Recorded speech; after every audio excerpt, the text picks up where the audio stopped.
What's going on, everybody? Welcome back to another episode of the Nerd Gen Report. I'm your host, Pablo, and joining me, as always, is Mr. Brian Schultz, The Void. Hopefully, you guys enjoyed our last Void, because that was a fun one. But this Void, we're going to have a lot of different topics here. We're going to try to go through this rather quickly, but with a lot of intention here, because there's a lot of good stuff here. Lindelof responds to Lantern's concerns. Kevin Feige doesn't go online. I still trying to figure out. This will be quick. I got to put this in there, but this will be quick because I thought it was so funny. Bloodsport. I don't know why they're doing a remake of this, man. But they want to do a remake. Okay, whatever. I mean, the first one was just so classic in its own right. When you see that movie, it was it's an entertaining film, man. We got to talk about it. Michael B. Jordan wins Best Actor and other Oscar fallout. There was one meme, Brian, that I was kind of laughing at. They said, Michael B. Jordan's win proves that you got to work twice as hard to win an Oscar.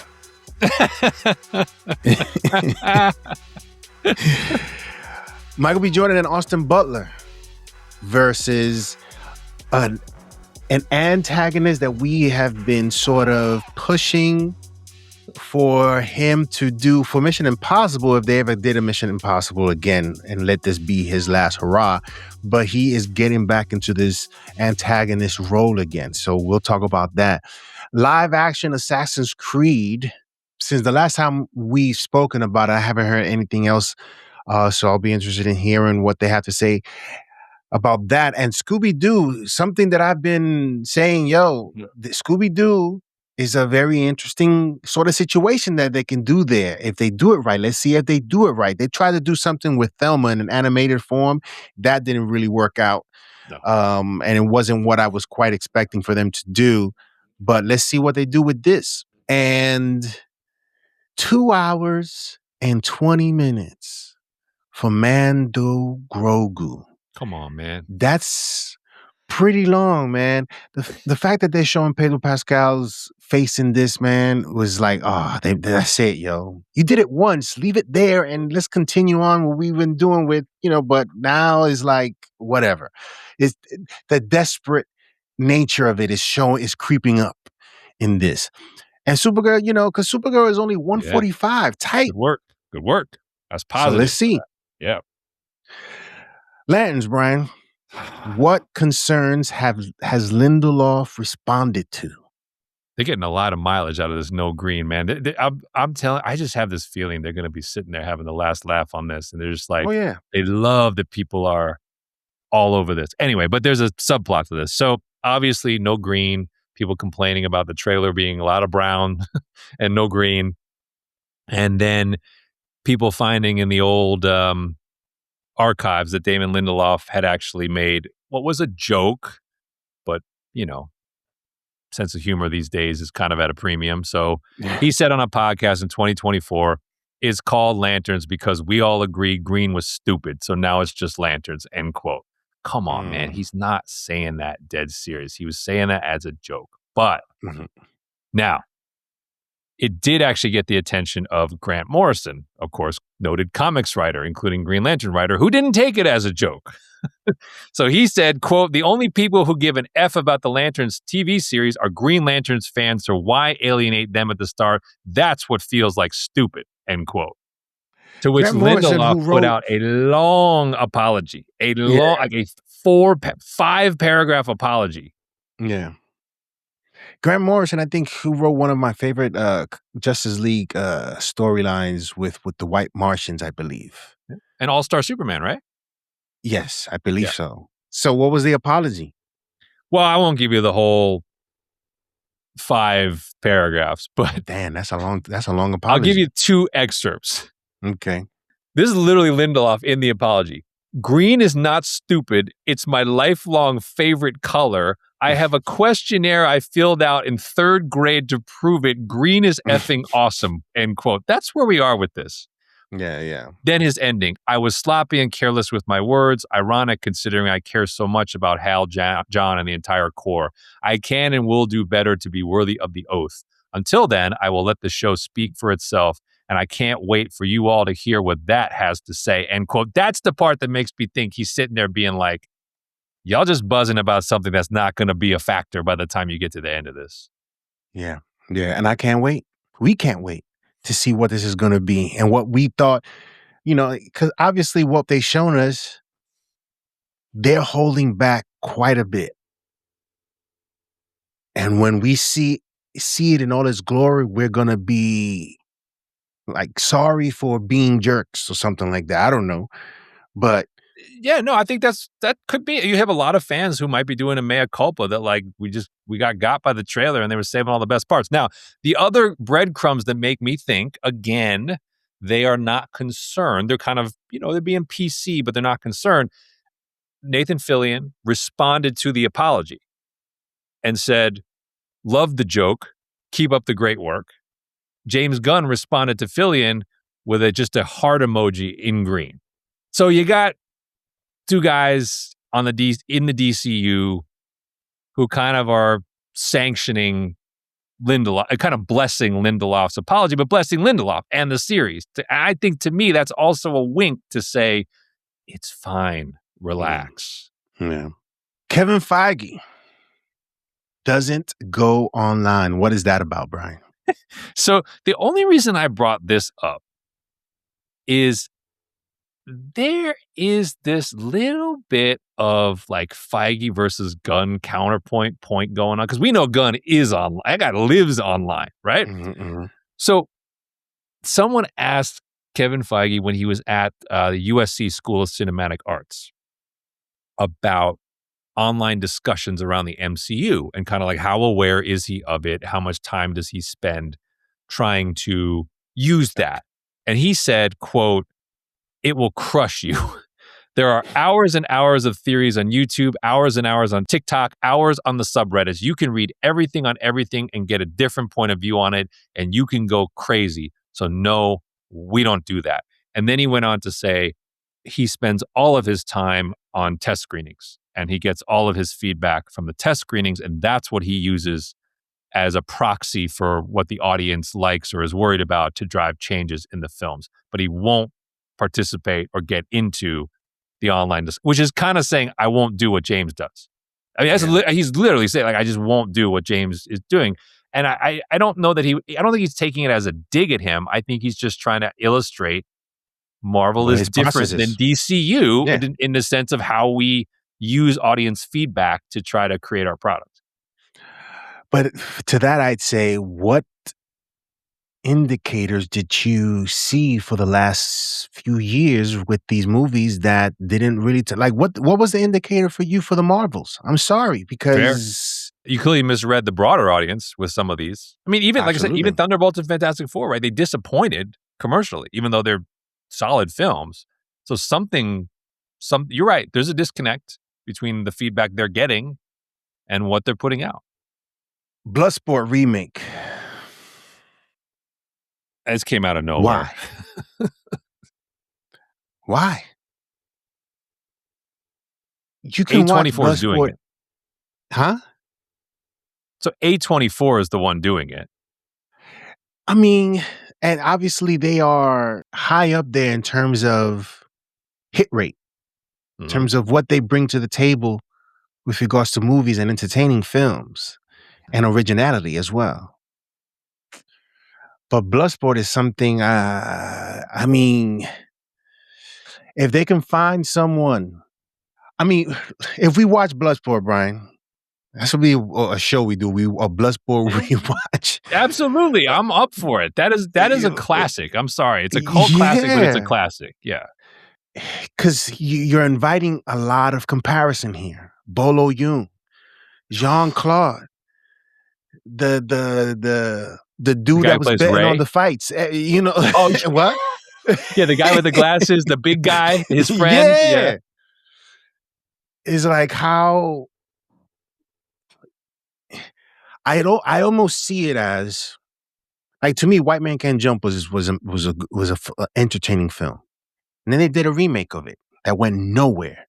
Mm-hmm. Bloodsport, to me, the way they did that is a good movie. It's a decent movie. That one is, you can turn your brain off and watch this movie and not have to think about nothing. You could probably think about whether I want to fight in the Kumite or not, but outside of that, that movie is a really tight movie, yo. So I don't know why they are going on this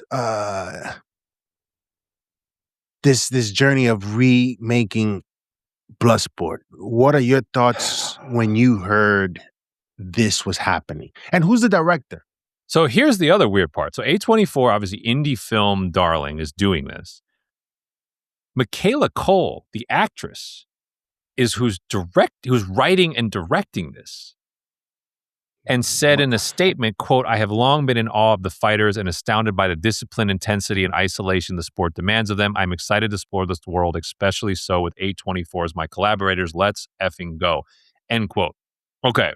The original had a budget of $2 million, made $50 million off that in $1988. Not bad. 25x. Here's problem. Have you heard the stories of how Bloodsport came to be? Well, came to be, I was going to say the problem number one is that Frank Dukes has basically been exposed as a fraud and a storyteller, right? So like, if you're going to remake this movie, at the time they were like, this is based on a true story, and it was like honoring records that he broke and fights that he won, and it's like, turns out none of that happened. Or very little of it happened.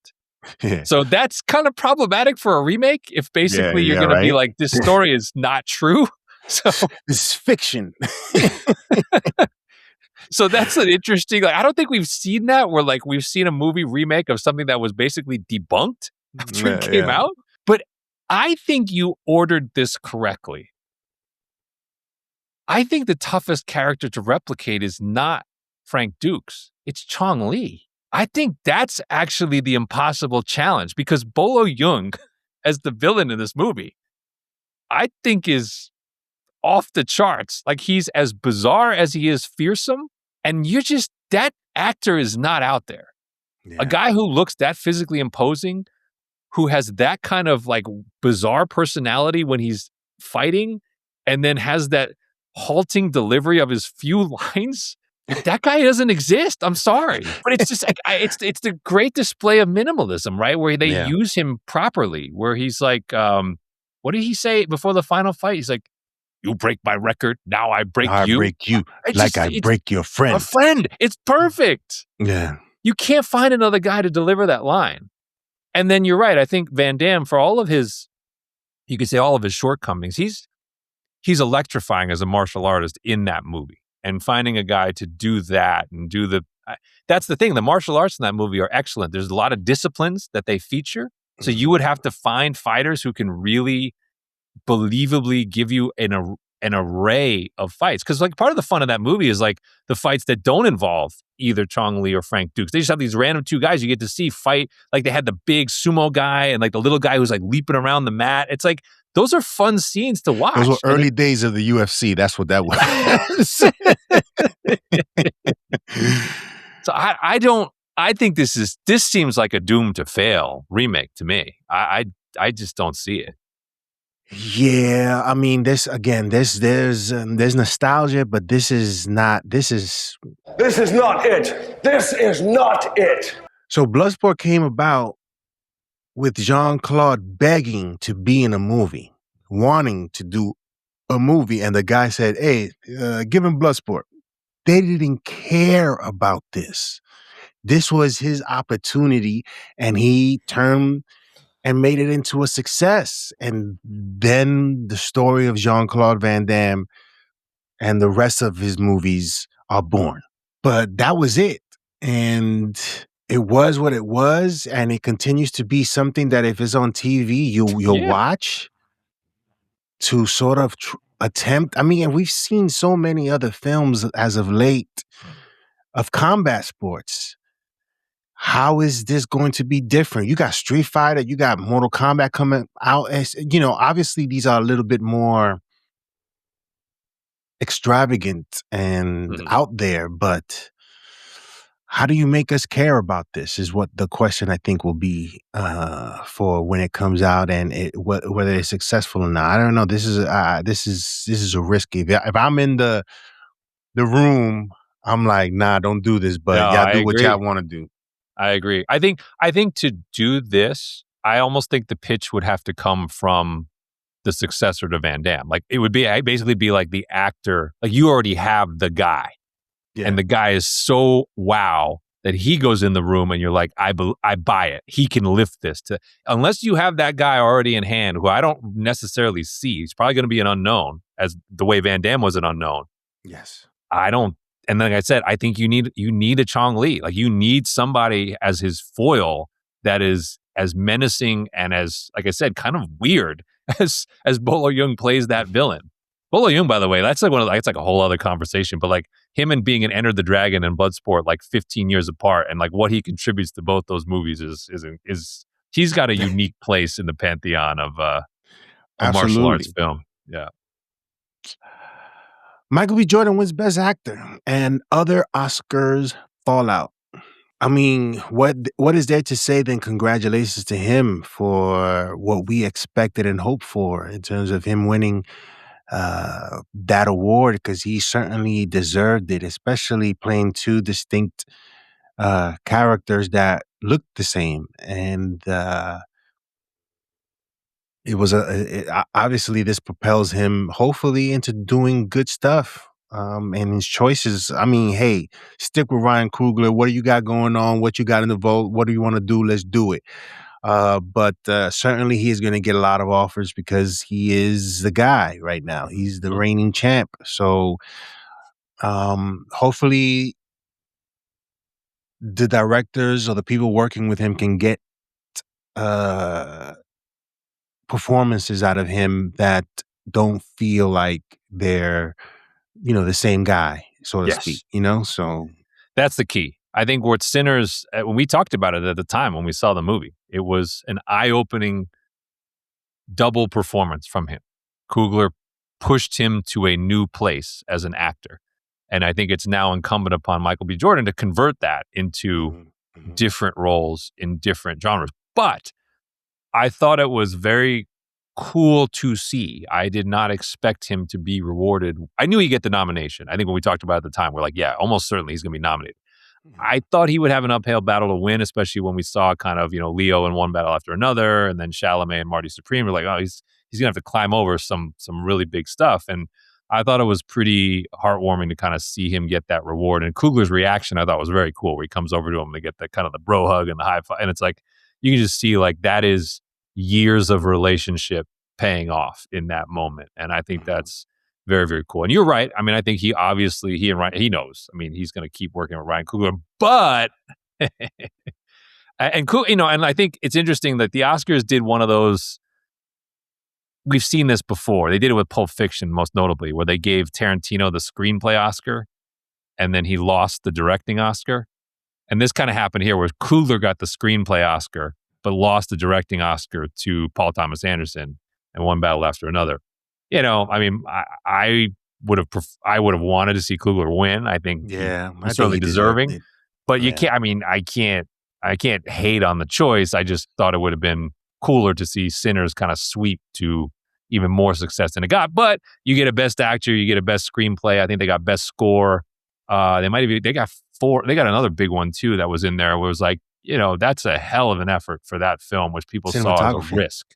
Cinematography, that's right. So those are 4 really big Oscars that they walked off with. And like I said, I think they had a real case for Delroy in supporting and Best Picture and Best Director as well. So, still quite an achievement. And then Chalamet loses, right, as sort of the odds-on favorite going in.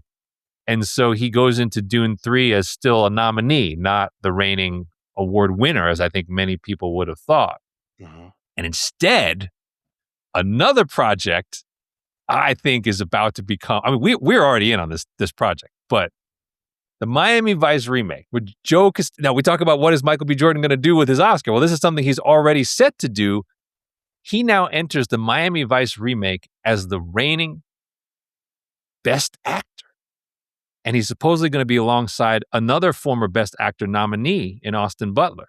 And they are supposedly going to be going up against someone who I think most people would say should have won an Oscar at some point in his career, has been nominated 3 times, and who we have said many times on this show has proven he is a compelling villain and just doesn't pull it out of the playbook.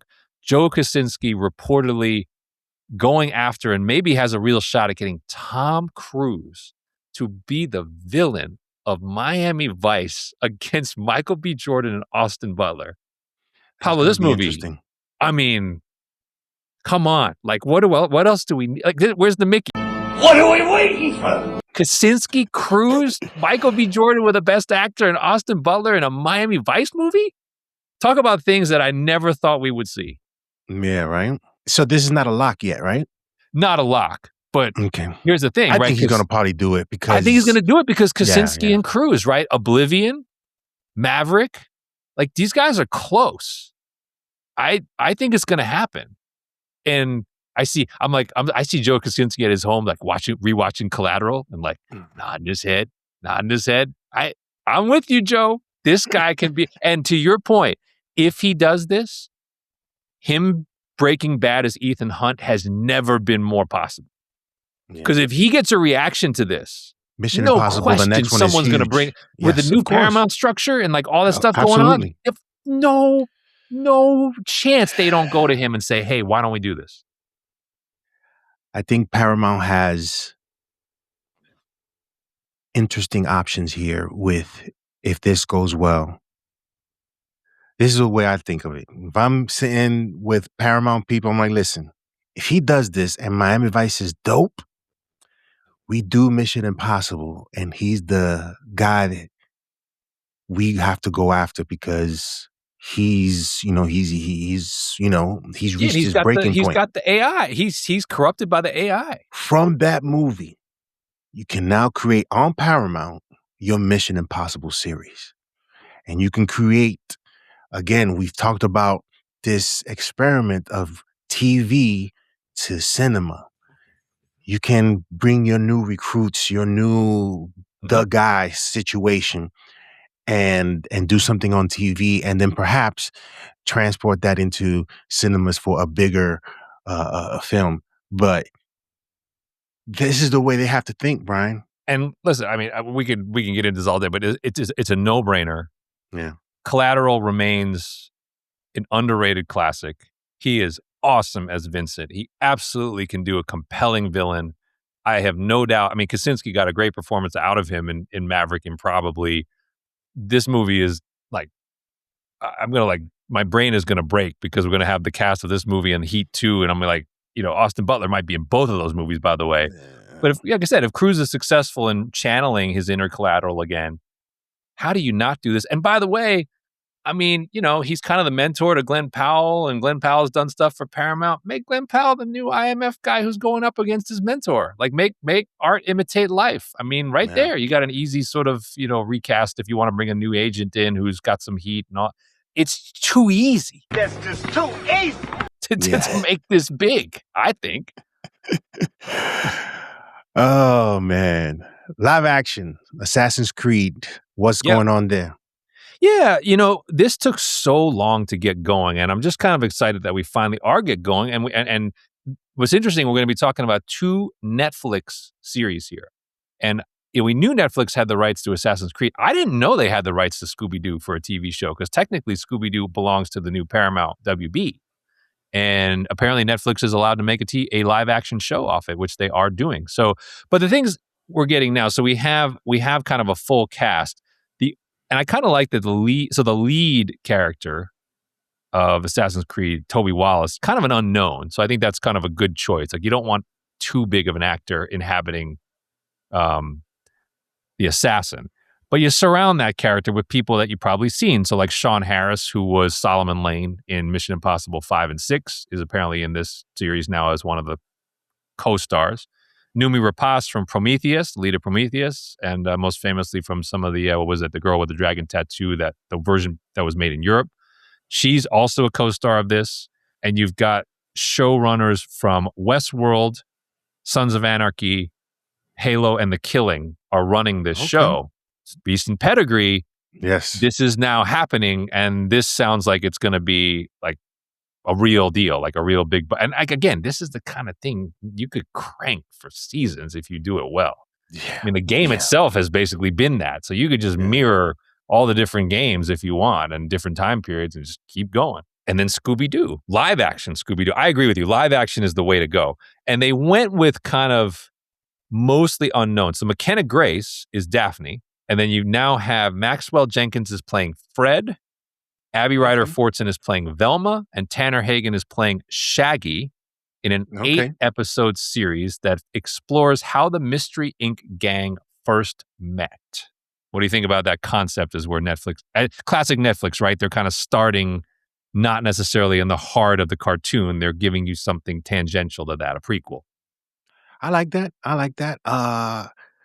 As long as they go towards that mystery type of feel, I think we have something interesting on our hands. Again, if you look at Wednesday and what they were able to do with that, to do Scooby-Doo and give us almost like a Scream type of situation, and there's a mystery, I think works. I think can work. And so I think they're heading in the right direction, and let's see what happens.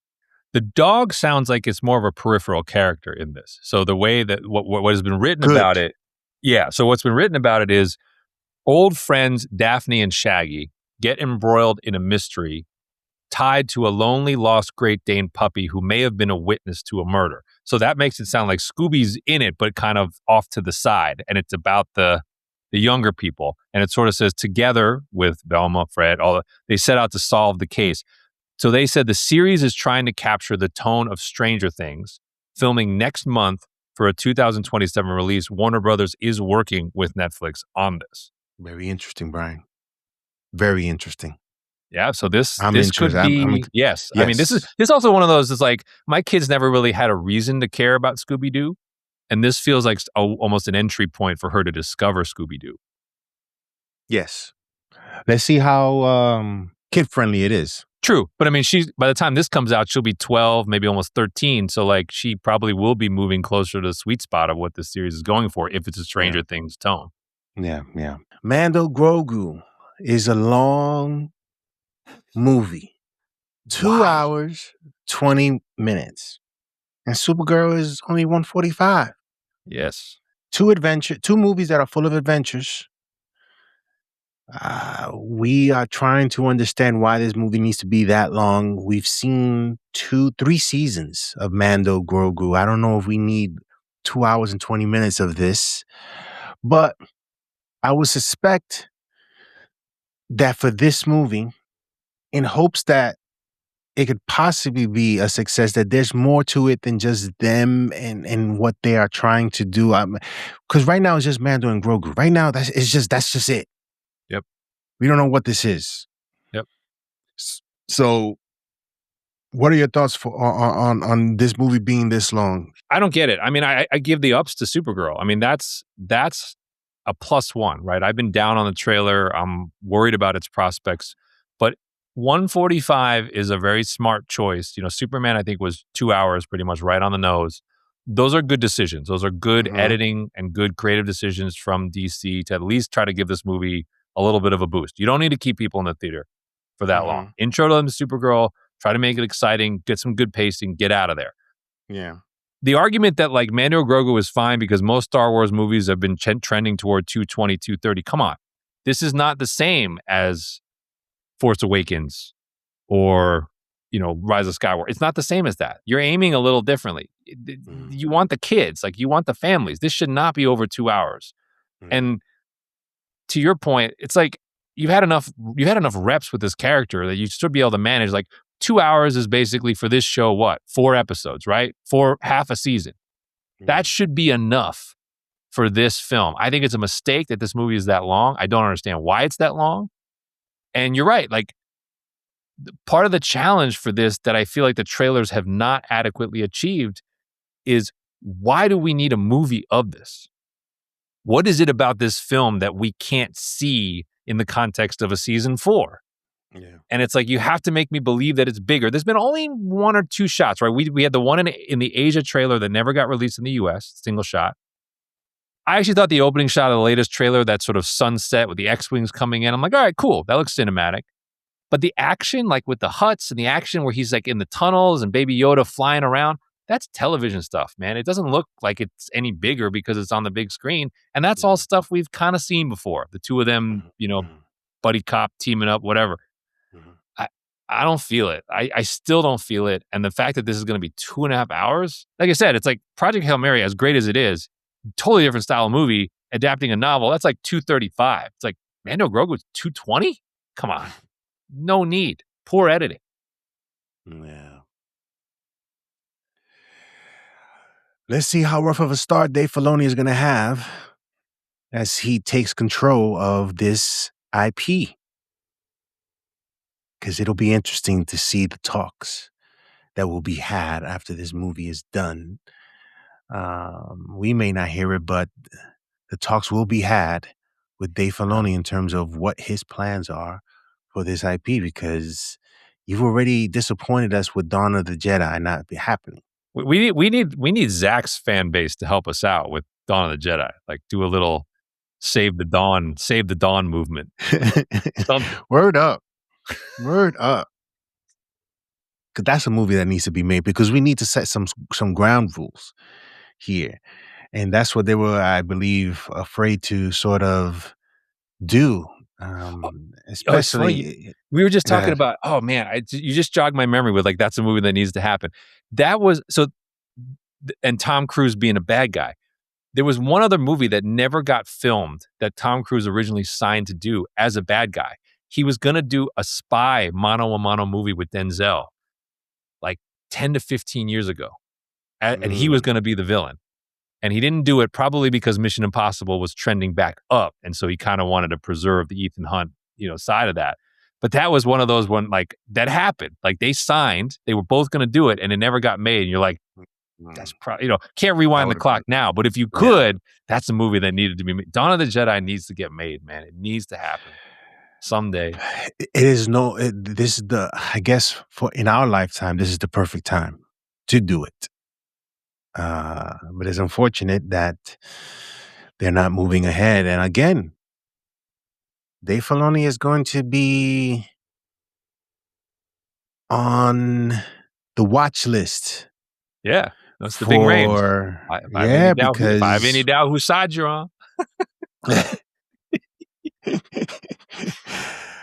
But yeah, this was a pretty quick void, and we knocked a lot of things out here. A lot of interesting stuff happening. Can't wait for Lanterns. I don't understand this Bloodsport situation, but we'll see what this is going to be. Michael B. Jordan, gets what most people believe he earned with that performance. So congratulations to him once again, and let's see if he can keep up this level of performance with his next movie, Miami Vice. Well, we don't expect no dramas, but we'll see. We don't know what this is going to be, but I hope, especially with the names attached, especially with Kaczynski attached, what this movie will bring in terms of entertainment. And if Tom Cruise is in this in Miami Vice as a villain, this is definitely going to be one to watch. The Assassin's Creed, looking forward to seeing what this is going to be, Brian, because this, as a game, everybody really enjoyed playing it, and the potential of this as a live action obviously didn't work out with the movies, but as a series, has a lot of potential. Yeah. And please, if people are watching this is another one of those where it's like, if you want to see the concept of a Wolverine anthology series, this is literally it. So yeah. Scooby-Doo is looking very interesting. Mm-hmm. Very interesting. And again, if you've been watching this show long enough, you've known that this is the type of show that I've sort of championed for some time, and they must be listening to us, or again, like minds are there, they because this is what it needs to be. And Again, we just finished talking about it. Mando, Grogu. We don't know why this movie is so long, but again, this is going to be interesting to watch to see what the reception will be for this movie. That's going to be the most interesting thing to watch. And then what happens afterwards? What sort of projects get announced afterwards for this? Because we're already getting Starfighter. But outside of that, they're still dangling this Raid trilogy. Is that still the case? Oh, the Kinberg trilogy? The Kinberg, yes. The 10, 11, 12. Yeah, that's supposedly still planned, yes. Okay. So we'll see, man. But yeah, let us know in the comment section below what you guys think of all of this. Remember to hit that like and subscribe. Share with your friends. Comment in the comment section below. And remember, if you haven't heard it anywhere else, you heard it here first on the Nerd Gen Report.